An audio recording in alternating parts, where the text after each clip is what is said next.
It could be a season of Rick and Morty or Invincible. It could be an album from A$AP Rocky or Frank Ocean. It could be a girlfriend. What? If you sit around waiting for something long enough that you're really, really excited for and it just doesn't come, eventually you can start to lose hope and just simply focus on other things to occupy your time. Kendrick not dropping a full-length album for 5 years between Damn and Mr. Morale and the Big Steppers was a little bit like that. When I was in high school from 2011 to 2014, the only Kendrick Lamar songs that I really knew were the lead singles from Good Kid, Mad City. I knew about Swimming Pools. I knew about Poetic Justice because I was a huge Drake fan. I only knew like a very, very little bit about his catalog. I didn't even know that he was making music before that. Even when I was in college, like when To Pimp a Butterfly dropped, it was 2015, I was only like a sophomore, and it wasn't really the type of album that you would like bump at a pregame or at a party, or like if somebody's like, hey, yo, take the aux, play whatever you want. I'm not about to throw on some. Sometimes you have to live a little, grow up, before you can appreciate certain art or artists. And this morning, when I was listening to Mr. Morale and the Big Steppers, I found myself feeling like oddly emotional. Like, I consider the possibility that this might jump the list and become my second favorite Kendrick album, after To Pimp a Butterfly, of course. And that's all we're going to be talking about today. And also we're going to do, a full song breakdown of Father Time because, You promised! Derapy. I hope you find some peace of mind in this lifetime. Tell them the truth. I hope you find some paradise. Tell them the truth. Tell them you're... I feel like there are a few big themes that are consistently explored throughout this album. Family, generational trauma, which we will be talking about in depth later, grief, unhealthy coping mechanisms, of course, the duality of being. I feel like there are multiple parts to every person, but most of them aren't explored this much in depth within an hour. For example, I'm a big stepper, but I'm also Mr. Morale. I'm Derek, and I'm pretty straightforward, and I'm pretty articulate. But I'm also Editor Derek, and sometimes, frankly, I just feel like we could be a little bit better. Kendrick's contemporaries have tried to explore these things in their albums, some moderately successful, like J. Cole's K.O.D. That album talks about coping with pain in healthier ways. Essentially, the thesis is meditating over medicating. I don't think it's that simple, but it's a fair endeavor. Drake's album, Certified Lover Boy, failed to show a softer side of him because it's bloated and unfocused, and at times the songs are incredibly misogynistic.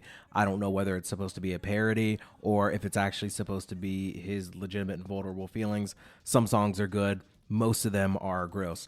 Then, For All the Dogs, sounds like it was supposed to be a song. It was supposed to be an album about being a scoundrel, but also he's like a dad, and ideally as he's growing and his child is growing, he should be maturing, but I don't know. I couldn't tell you. Kendrick's Mr. Morale is pretty focused. One thing I noticed listening this morning was its focus on family. I don't think having songs that have mother in the title and father in the title and auntie in the title are a coincidence. I just don't believe that's a coincidence at all, actually. There is no such thing as a coincidence. United in Grief serves as a good thesis to the album because it immediately opens the door to the idea of grief. Kendrick discusses therapy, setting appointments with psychologists, him openly stating, I grieve different. He talks about the things that he buys, the things that Dave buys, the things that Baby Keem buys, because that's how he felt he could cope with the issues he was dealing with. From the pressures of fame, the problems in his relationship with God, etc. Some say it's possible that each track is a therapy session. What a coincidence. Derapy. This feels like the perfect podcast for it. So I do want to move on to N95. And whoa, what is that? That's a banger alert. Hello, new world, all the boys and girls. I got some true stories to tell. You're back outside, but they still lied. Whoa,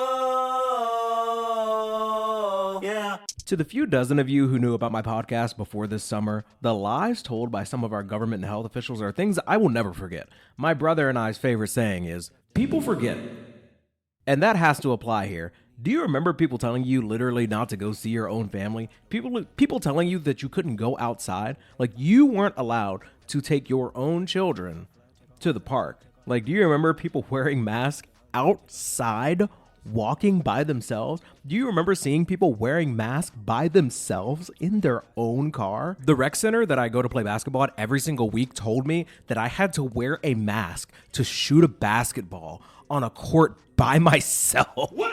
All right, this guy would go on to rant about the pandemic for another 3.5 minutes, and there are other podcasts you can listen to if you want to hear those takes. Anyways, leave a comment of something weird that happened during the pandemic that most people would forget if you didn't remind them. My favorite thing, and by favorite, I mean like the worst thing that I think people forget, is that there was a literal live death count that was being updated every few seconds on CNN. That shit was bonkers.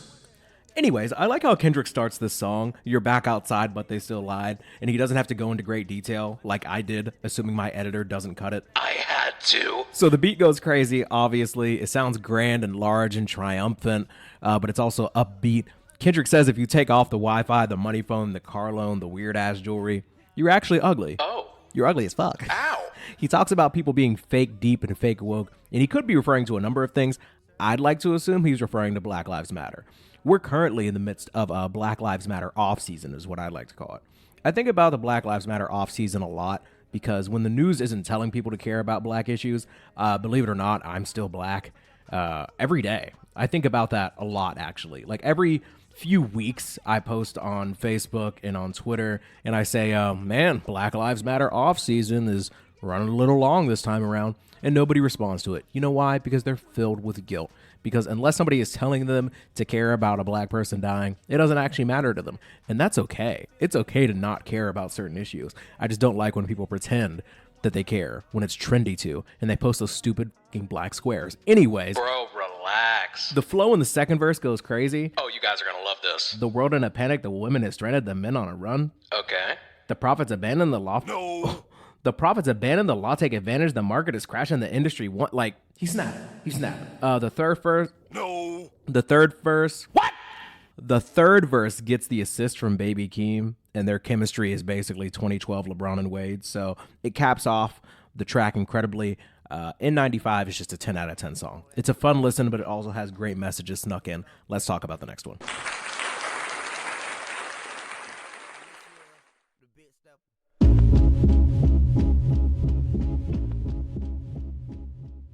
Worldwide Steppers is a perfectly fine song. I find the frequent inclusion of Kodak Black to be a bit unnecessary, but that's really just my opinion. Like, he's just not my kind of artist or human being.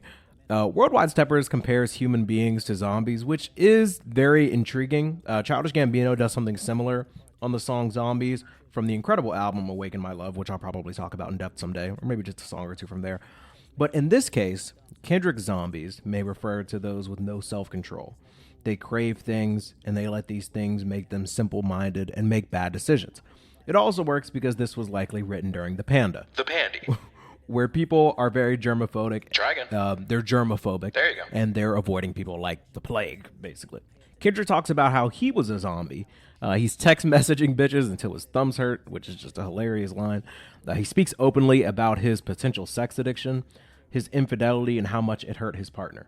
By the way, this is also likely the song that Drake used as a reference to how Kendrick isn't married to Whitney solely because he prefers white women, which is like funny, but it's probably not true. Like, I doubt that's the main reason.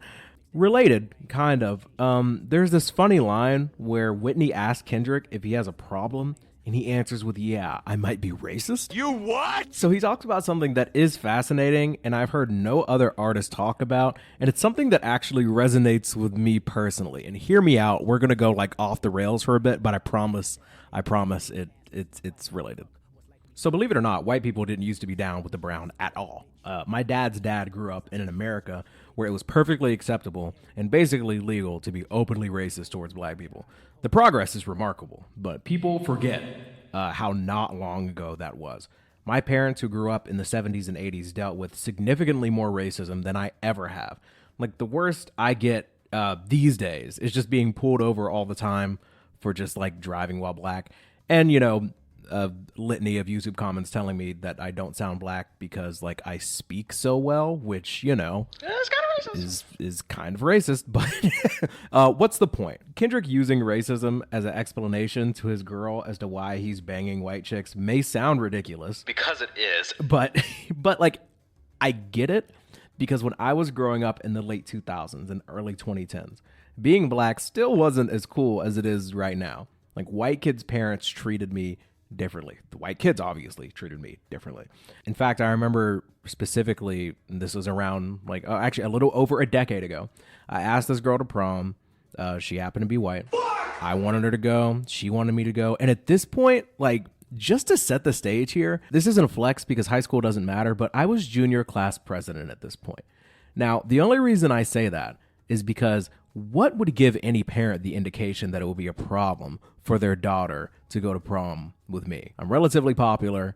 I was voted by my classmates to be class president. I have good grades. I play sports. There's literally nothing wrong with me. Her parents said no. They just didn't want her to go with me. They never gave me an explanation, but like, what possibly could the explanation be? I'll give you one guess. Chocolate! Chocolate! Chocolate! Chocolate! Chocolate!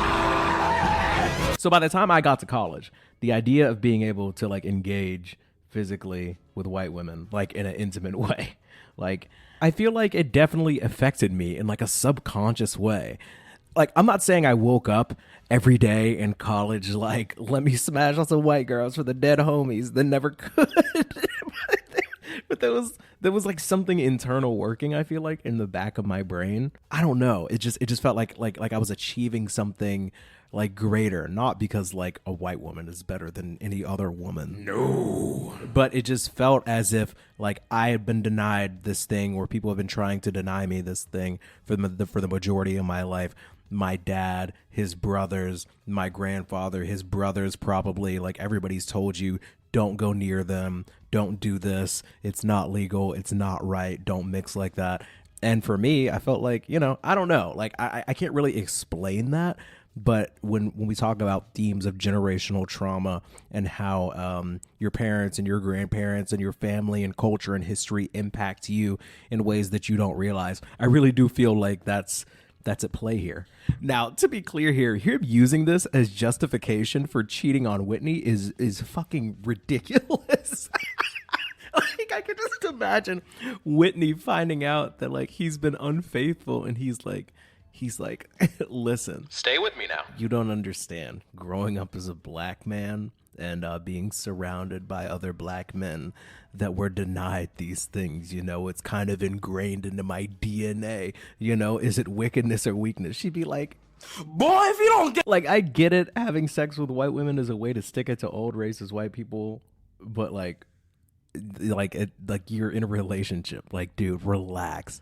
I don't even remember what I was talking about. I went on a whole crazy tangent. Worldwide Steppers is a fine song. Like, I don't find myself going back to it a lot, but it's cool. Let's talk about Die Hard. I pop the pain away, I slide the pain away. I pop the pain away, I slide the pain away.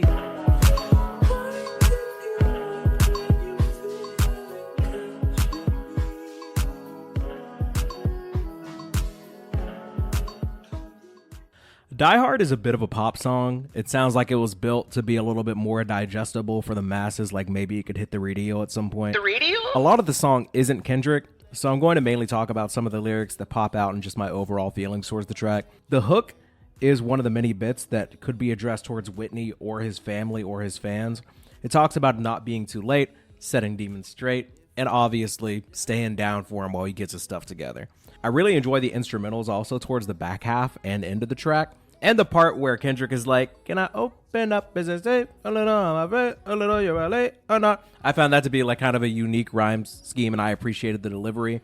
And also the performance by Blast and Amanda Reefer are awesome.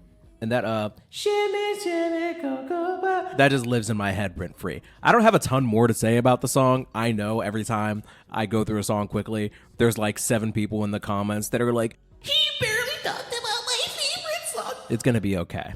A lot of people really wanted me to do a deep dive on Father Time, and the time is now. You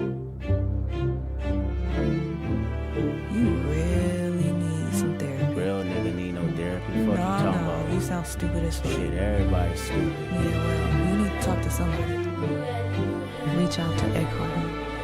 As a black man who didn't want to go to therapy because there's this stigma surrounding it, as if The only reason you should go to therapy is if you are insane or need to be prescribed medication, or if you have problems that are so terrible and so traumatic that no one could ever possibly help you with them and it's destroying your life. You don't have to wait until your life is completely in the gutter for you to go to therapy. I did it. I initially thought that when I started this podcast, it would be a good way to basically participate in my own type of therapy, hence why the show is called Derapy. But as wonderful as this show is, and as great of an outlet as it is for me to talk about whatever is important to me or piques my interest, it doesn't give me the same benefit as therapy, because therapy actually has somebody that is trained professionally to like not bullshit you. If you have a good therapist, they're going to like not just validate all of your feelings. They're going to actually tell you what's harmful and like good ways to actually cope with whatever it is you're dealing with, and also help you conquer some of your lifelong insecurities. I'm making this about me. Let's continue the song. I come from a generation of home invasions, and I got daddy issues, that's on me. Everything them four walls that taught me, may habits buried deep. That man knew a lot, but not enough to keep me past them streets. My life is a plot, twisted from directions that I can't see. I love how this song begins because it sounds like these first two lines are completely at odds with each other, but they actually both apply and are both fair. So I come from a generation of home invasions, which basically sounds like immediately he's like, this is why I am the way I am. This is what I came from. And immediately he says, and that's on me. Eventually you get to an age where despite the reason for you being how you are, you have to take accountability for these things, regardless of whether they're actually your fault or not. And nothing helps you do that like therapy. If you're listening to this, someone did something or said something to you when you were young. And in case nobody told you this, that's on you. Not because you deserve it and not because you should be glad it happened or want more. But when Kendrick says it's on you and when I'm saying it's on you, it is basically on you now to decide how you're going to process that and move forward. Are you going to internalize that and let it become something that defines you, or are you going to find a way to push forward or push past it? Daddy issues all across my head. Told me fuck a foul, I'm teary-eyed. Wanna throw my hands, I won't think out loud, a foolish pride. If I lose again, won't go in the house, I stayed outside. Laughing with my friends, they don't know my life. Daddy issues made me learn losses, I don't take those well. Mama said that boy is exhausted, he said go fuck yourself. If he give up now, that's gon' cost him. Life's a bitch, you could be a bitch or step out the margin. I gotta quit. Reading these lyrics have me laughing because it's literally me. Like, I've been playing basketball unorganized for over a decade, and I will not call a foul, like, no matter what happens to me. When people slap my elbow in the middle of me going up for a layup, like, I just won't call it. I don't know where I learned that from. I don't know where I internalized that. I don't know what happened to me growing up, but all these situations where I was a kid and I was playing with our friends in the neighborhood, or if I was playing with friends from school, whether it be football or basketball, I was always taught, it always made sense to me, like, no matter how much you get hurt, unless it's literally keeping you from walking or playing, like, if your arms work and your legs work, like, you literally can't cry about it. I don't know why I'm like that, but that is not like a good way to operate. Daddy issues ball across my head told me fuck a foul is so funny because I'm just thinking about somebody chucking a ball directly at your dome and you're just like, nah man, fuck a foul, let's just play check up. It's like, nah dude, it's okay to call a foul. Mama said that boy is exhausted. He said go fuck yourself is funny either way. Him telling Kendrick's mom to go fuck herself because she's concerned about Kendrick's level of fatigue is ridiculous. But also, if he's talking to Kendrick, it's also ridiculous because Kendrick is a child. Most children don't have any like long-term foresight, so they don't understand how being exhausted will affect them like tomorrow or in a couple of hours, or if they have anything else to do that day. So if you can see that a child is like physically exhausted, like visibly exhausted to the point where like their parent is concerned for them, the idea of you just being like, man, fuck you. It's just so ridiculous. I'm charging baskets and falling backwards, trying to keep balance.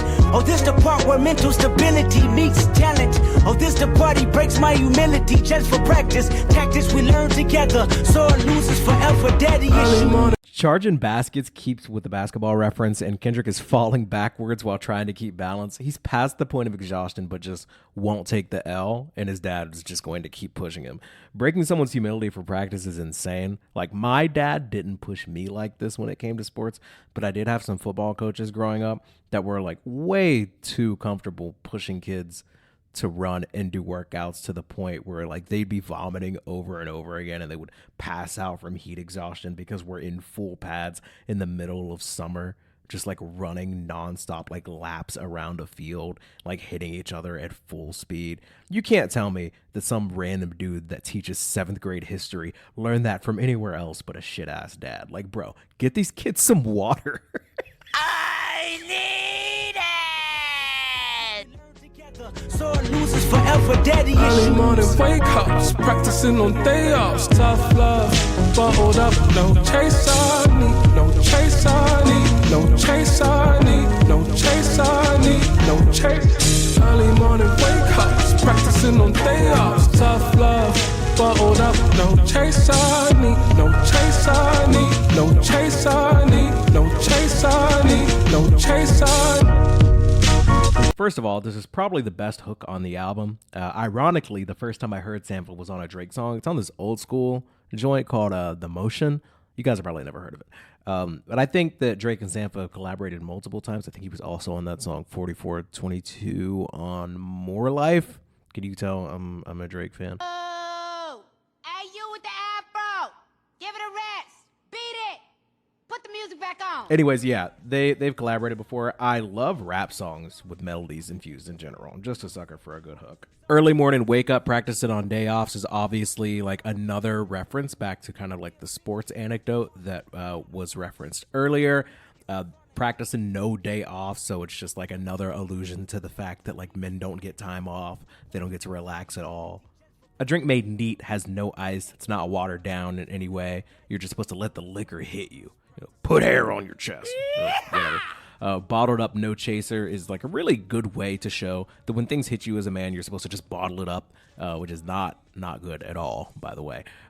No chaser, neat, stay strong, no ice, take the shot, take the pain. No chaser. Yeah. Feelings. No, I get like it. alcohol. You get it. It's good. Yeah. It sounds good. Let's. Put the music back on. Got daddy issues, that's on me. Looking for I love you, really empathizing for my relief. A child that grew accustomed, jumping up when I scrape my knee. Cause if I cried about it, he surely tell me not to be weak. Daddy issues hit my emotions, never express myself. Man should never show feelings, being sensitive never helped. His mama died, I asked him why he going back to work so soon. His first reply was son that's life and bills got no silver spoon. As a young man, regardless of your age, you generally just want your father to be proud of you and the man that you're growing into becoming. When I was a kid, my dad didn't tell me he loved me a ton. And it's like, he would say it, maybe every couple weeks. You know what? To be fair, it was probably like 2-3 times a month. Like, my dad was awesome. Is awesome. He didn't say it as much as I planned to say it to my kids, and he's not bad for that. But I think that he probably just didn't come up that way. He probably had more learning to do. And what's funny is he says it all the time now. Every time my dad and I talk on the phone, he always says he loves me before he hangs up the phone. We never talked about it. It just started happening. And I guess like that just goes to show that no matter how old you get, you're always still growing and learning, and you just start to cherish things more like that, I suppose. Kendrick talks about jumping up when he scraped his knee because crying about it would make him weak. Relatable. I'm not out here trying to let people know that I've been injured. That shit is for women. I'm joking. Are you okay? Like, if you're hurt, please tell someone. Kendrick would go on to rap about not being sensitive, not expressing himself, hiding emotions, and how when his grandma died, his dad got right back to work because, your granny dead, but also rent's due, little buddy.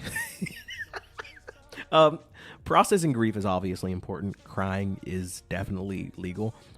Feelings should not be bottled up. Otherwise, you're just going to end up blowing up at somebody randomly, like in the middle of a Tuesday because, the chicken is cold or something. I don't know. The chicken is cold! Sometimes life doesn't allow space for the processing of grief, but you have to make time for it. Otherwise, it will not magically go away on its own, despite how I feel about my check engine light. That's just not reality. Daddy issues, fuck everybody. Go get your money, son. Protect yourself. Trust nobody. Only your mama knows. This made relationships seem cloudy. Never attached to none. So if you took some likings around me, I might reject the love. Daddy issues kept me competitive. That's a fact, nigga. I don't give a fuck what's the narrative. I am that nigga. When Kanye got back with Drake, I was slightly confused. Guess I'm not mature as I think. Got some healing to do. I hate the way that you walk, the way that you talk. I hate the way that you dress. I think we still have more healing to do. Egotistic, zero giving fucks, and a be specific, need assistance with the way I was brought up. What's the difference when your heart is made of stone and your mind is made of gold and your tongue is made of sword, but it may weaken your soul? My niggas ain't got no daddy, grow up overcompensating, learn shit about being a man in disguise as being gangster. I love my father for telling me to take off the gloves, cause everything he didn't want was everything I was. And to my partners that figured it out without a father, I salute you, may your blessings be neutral to your toddlers. It's crucial, they can't stop us if we see the mistakes. Till then, let's give the women a break. Grown men with daddy issues. Kendrick talks about his father's attitude and how it did contribute to his competitive behavior. This would partially contribute to the destruction of Drake in the year of our Lord 2024. Heart is made of stone, and your mind is made of gold, and your tongue is made of sword, but it may weaken your soul, is honestly some of the most poetic shit I've ever heard. Like, name another rapper doing it like this. Kendrick also talks about how many people see being gangster as being synonymous with being manly. J. Cole also made a great point about this at the end of his album called For Your Eyes Only. Spoiler alert, J. Cole says the manliest thing that you can do is be there for your girl, be there for your kid. I concur, Jermaine. This does not take away from the fact that we will not let you forget about Grippy. Kissing emoji, she missed me. When she see me, she said she gon' strip me. She gon' chew on this stick like it's Wrigley. All I want to know is what he meant by chew on this stick like it's Wrigley. What stick does he want her to chew on? That's all I want to know, okay? Is this your goat? Kendrick ends his verse by saluting those who grew up well with no father figure and says the issues discussed in this song are putting a lot of the burden on women that men are interacting with, which is definitely true. Bottling up emotions, not being sensitive, not acknowledging pain, being toxic, and refusing to go to therapy won't just hurt you, but will hurt anyone who's trying to love you. Men who have unresolved feelings or trauma aren't just the ones that are always like picking fights during pickup basketball games or are ready to fight after a few too many beers at like a baseball game or like a Buffalo Wild Wings during a UFC fight. Like, they're also low-key like just like torturing their romantic partners with their complete inability to communicate their feelings. They're treating women like an object to dominate, manipulate, and possess instead of like a partner that they can confide in. Stop it. Get some help. As someone who's married, being able to complain to my wife about stuff is probably one of the coolest things ever. And if you don't have a man or a woman in your life that will let you vent about what's going on, therapy is a great resource. If you have like a full-time job with benefits, a lot of like really good companies have like employee assistance programs. If you don't care about that though, if you're not trying to get into therapy, I mean, there's also Derapy. Leave a comment about something that annoys you. Anyways, this song is incredible. Shout out Frosty1443 for pushing me to break it down. Let's move on. We're running long. Also, if you think I'm about to spend my precious time on this beautiful blue and green planet of ours breaking down this rich interlude by Kodak Black where he's just randomly rambling about getting his dick sucked after a show and asking, truthfully, I believe, what he's doing on an album with a legend like Kendrick, I'm wondering the same thing, Kodak. We're gonna move on to some real music. Taking my baby to school, then I pray for it. Cause you bitches ain't never been cool. Writing testament, painting pictures, put me in the Louvre. That's a definite universal shift. I'm in the groove. A celebrity do not mean integrity, you fool. I'm a good man, shake your hand. Firm grip rule, 72 wins, lost 10. Ballin' with the flu, more than 2 M's for a show, but add another 2. Little man, the big man's the GT down and flipping the kickstand. I feel like this song is slept on just because it's like a low-key song. I like how the first line is taking my baby to school, then I pray for her. Man's got his priorities right, you know. Everybody's rich off money, he's rich off family. I also like the MJ shout out. 72 wins, 10 losses, balling with the flu. Celebrity do not mean integrity, you fool. Every time I hear someone earnestly call someone a fool, I think about Goku hitting Frieza with that angry ass Kamehameha and just screaming, you fool. You fool! Shit is tough. Rich nigga, broke phone, trying to keep the balance, I'm staying strong. Stop playing with me before I turn you to a song. Stop playing with me before I turn you to a song. Hey. This man was not lying. I want to do it. We don't have time. Nah, fuck that shit. Hit him one time for the one time. Say Drake, I hear you like I'm young. You better not ever go to cell block 1. To any bitch that talk to him and they in love, just make sure you hide your little sister from him. Who could have predicted that the most threatening thing to come from any Kendrick Lamar album is simply him saying that he will make you into a song? Okay, sorry, back to Rich Spirit. Bitch, I'm attractive. Can't fuck with you no more, I'm fasting. Bitch, I'm attractive. Can't fuck with you no more, I'm fasting. The morality can wait, feedback on low latency. I'm get you from the face as my thoughts grow sacredly. I'm running out of space. This song mentions Whitney once again, and I can't help but stress again how insane it is that someone who we all know is top 3 most important human being in the world to Kendrick, the person he talks about openly on this album, is on the cover of the album and is in multiple songs, like lends her voice on multiple tracks. Drake's over somewhere like, oh yeah, he's probably beating her and raising a child she had by another man. What's your source, Drake? Trust me, bro. Anyways, Rich Spirit is very cool. Kendrick talks about the value of a strong family, moral compass, and religious foundation. He also raps in this really funny accent that I just want you to hear before we move on. Frat brother, real nigga, that brother. We dress up the score, give me that brother. Spirit medium, on rap brother. We headed there now, are you strapped, brother? The next song is called We Cry Together, and it can pretty much be summed up by this. Fuck you, bitch. Fuck you, nigga. Nah, fuck you, bitch. Nah, fuck you, nigga. Fuck you, bitch. Nah, fuck you, nigga. Nah, fuck you, bitch. Fuck you, nigga. Fuck you, fuck you, fuck you, fuck you, fuck you, nigga. Fuck you, bitch. Nah, Fellas, if you're out there and you're listening to that and you're like, oh my God, I don't even know what I would do in that situation, I can tell you from experience, okay? Just look your girl in the eyes and just be like, hey, calm down. Sorts her out every time.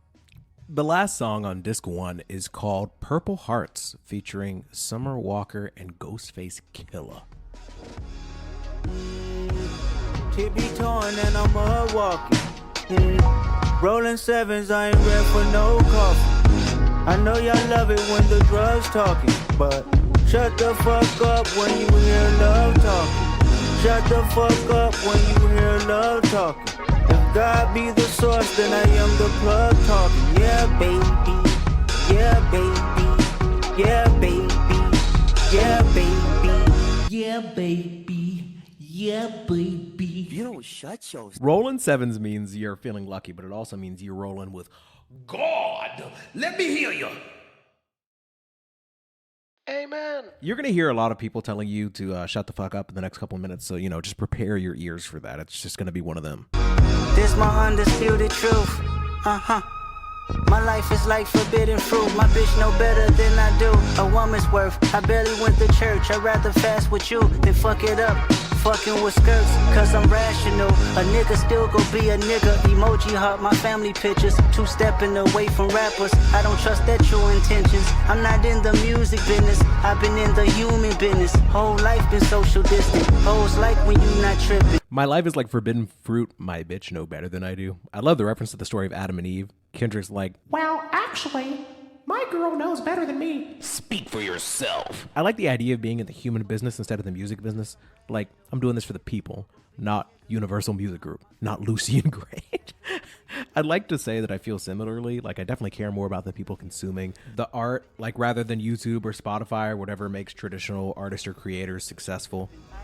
The party, who said they saw me? Crown on by Molly, wrist on your body. They go judge your life for a couple likes on a double tap. Them hoes is sorry, they all get body. I'm blessed that you have an open heart. I'm blessed that you forgive. I'm blessed that you can learn from a loss. I'm blessed that you heal. I'm blessed one day that you attract somebody with your mind exact. A patient life, flaws bless them twice, and they'll bless you back. Kendrick is a party ducker, for sure. Gotta be easy when you're a size 7 wearing pipsqueak. I'm sorry. I'm joking. This is a joke. Please do not turn me into a song. I want to believe that people that are in their mid-30s and have a girl and a kid aren't still out here partying. Like, dude, stop. You're too old for that. Looking at you, P. Drizzy. They gonna judge your life for a couple likes on the double tap? Yeah. I'm not trying to get judged on the gram anymore. I never really post anything unless it's like a very monumental life event. And people actually do make it their full-time career to like judge people and hate on people. I mean, I do it occasionally, but it's kind of my job. Like, I'm getting paid for it. Kendrick would go on to perform the hook with Summer Walker. Not gonna lie, I did not expect them to sound like pretty good together. They do also tell you to shut the fuck up when love is talking, but in harmony, okay? Shut the fuck up when you hear love talking. Then we get a verse from Ghostface Killah of all people, and he also has his own unique message to share. Shut the fuck up. Okay. I really enjoyed the first half of this album. Honestly, I would have been okay with it ending right here with Purple Hearts. The emphasis being on love and commitment, everyone telling you to shut up and let the love talk was powerful. I hear you. We're going to be doing the second half in a few days. I just simply don't have the time today, and I'm not going to force it in here, because I want to make sure that these really, really deeper, heavier songs, I want to give the time that they deserve. I believe that the highs are higher on the second half, but I also feel like the lows are lower, I fear. Leave a like if you made it this far. I'm sure you did not listen this long and don't like anything, so like the video if you're on YouTube. If you're on Spotify, leave a 5-star rating. Apple Podcast as well, especially Apple Podcast. And yeah, please leave a comment. That's my favorite thing about the YouTube thing. I guess I'm a YouTuber now. Look at us. We're doing it. I love this community that we've built. All the hip hop discourse on Twitter is generally horrendous, but the community we built here is like shockingly civil and cordial. It's almost weird how nice everybody is to each other, even though we have like varying opinions. Grateful for you all. Tell me what I missed. Tell me if there's a song that you absolutely love that you think deserves its own episode. Otherwise, I will see you in a bit with the second half. Last thing, just consider becoming a member if you want to support the show. YouTube is not going to pay me at all as long as I continue to play the music in these episodes. And I'm not going to stop doing it because I think it's best for us to be able to talk about these things when we can actually hear the song together. It'll bring back these feelings that you felt when you first heard the song, or if you haven't heard it in a while. I think it's an important part of the show, so I'm just not going to stop doing it. But you can support the show for $1. You get exclusive posts. You get exclusive posts. You get exclusive. Love you. Mean it. Enjoy the outro. It's not Kendrick, but it's all right. Cracking my windshield, I'm pissed off. If you a hater, get lost. Get lost. Yeah, it's my show and I'm in charge. Don't eat lemon pepper wings, but I'm the big boss. Please cut me slack, man, need a discount. About to jump off the roof, that's a dismount. I'm just playing. I'm okay. Okay, but like, are you though? Sorry for the pause, that's awkward. Start a podcast cause I knew I was a talker. Yeah, my girl love me, but she's sick of my voice. And you know I'm pro-choice, so she do what she want. Why they hate when I get political? I'm a deep thinker, that's critical. Way too serious for a dude not getting paid. Man, I really need a shave. You know what sucks? Most of season 2 of Dave. Taking shots, but I skip out on the bar. Every single show I swear I wanna raise the bar. Hope you listen close so you never miss the bar. Say the same thing, but I'm still going.